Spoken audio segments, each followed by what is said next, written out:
Hello, students. This is Mr. Martin with your flip classroom on the bureaucracy. So when we left off, we talked a little bit about what the bureaucracy actually was. So now in this video, I'm going to talk about a success story of the bureaucracy, and we're going to talk about what it means to be regulated and deregulated. So remember, the ultimate goal of politics is to have their policy agenda put in place. So for Lyndon Johnson in 1964, it was the Civil Rights Act, and then in 1965, it was the Voting Rights Act. The Voting Rights Act was passed by Congress, signed by the president, and it became good policy. It became good policy because it had a clear goal. What was the goal? To register people to vote and to allow African Americans to prevent people from barring them to register to vote. So it had a clear and concise goal. Implementation through the Justice Department was clear, and the Justice Department enacted that legislation with vigor. So that's one of the things we talked about during our last class when someone said, well, how is it that the bureaucracy can shape the influences of the presidency? Well, the president can sign executive orders, but ultimately it's the bureaucrats that can move as fast or as slow as they want. Another example, Brown versus Board of Education. The Supreme Court said that schools had to desegregate with all deliberate speed. Well, all deliberate speed for state bureaucracies meant different things to each individual state and community. So the case study here, Voting Rights Act, very successful. And it's a good example of turning a political goal into a policy agenda, enacting it through the bureaucracy. So one of the things you hear a lot about on the news is something called regulation. What does it mean to be regulated? What does it mean to have control? So the federal government has the ability to regulate the economy and everyday life. And this is the executive or the government's authority over some element of private sector. All right. So if you are of the Democratic persuasion, you tend to believe that regulation of private sector is good because it provides equality for all. If you're on the conservative side of this argument, conservatives will argue that regulation is bad for the economy because, again, in the words of Adam Smith, the invisible hand of economics, there should be no government interference in the economy. So full regulation is a check to verify that things are being done appropriately. A great example, think back to U.S. history 2, the meat packing industry. There was all sorts of corners being cut there. Meat was being passed that was foul or past an inspection date. Well, we have new laws now that say, you can't sell meat past a certain date, that you have to have health, clean factories. There has to be a health standard met.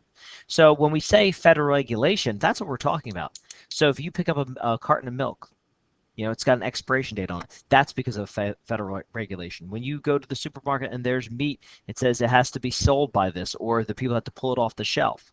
The government can send inspectors in. Another great example is with the environment. You've got the Environmental Protection Agency comes in and will inspect to make sure companies aren't polluting or aren't, dumping their waste into a river or stream. That's regulation. So that's one side of it. The other side of regulation is that it prohibits people and businesses from succeeding, that it's the government trying to control business. So regulation goes both ways. Typically, with a Democrat president, you'll see tighter regulations, more regulations, and under a Republican president, as we've seen with President Trump, there is less and less regulation. So how did regulations grow? How does it work? So regulation contains all of these elements. A power set forth from Congress.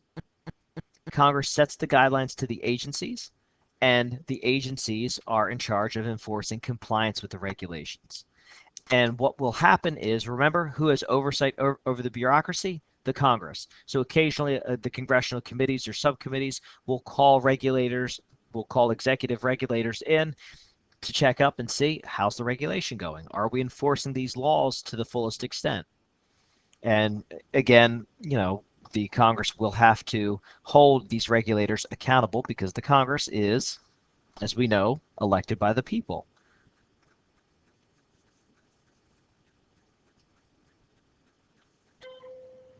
So there is something called the command and control policy. And this is basically the government telling people how to reach certain goals. They monitor the progress, and they also punish offenders. There's also the incentive-based business, or the incentive-based systems, which helps uh, incentivize people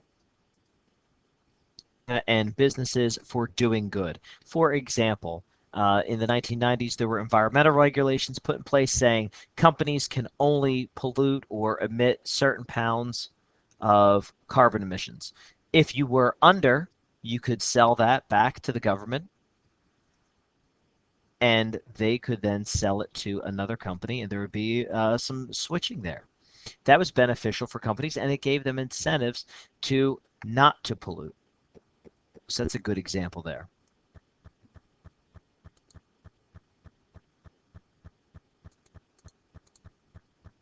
All right. So the move towards deregulation,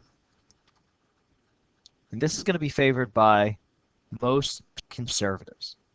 All right. Deregulation is the lifting of restrictions or businesses on industry and professional activities. So, for example, President Trump has come in and changed certain environmental regulations that were imposed by the Obama administration. Um, if you have a regulation on a business that say, well, you can't raise your price more than, 5% a year.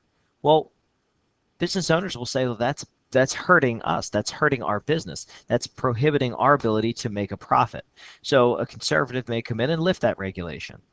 So people will argue that regulation hurts our competitive nature abroad, and the fact that bureaucracies don't always work well. So that is regulation and deregulation. Again, remember, conservatives will tend to favor less government regulation, Democrats will tend to favor more regulation, and who oversees those regulations and programs? The Congress does. And all these agencies within the bureaucracy are held accountable to the legislative branch and legislative oversight.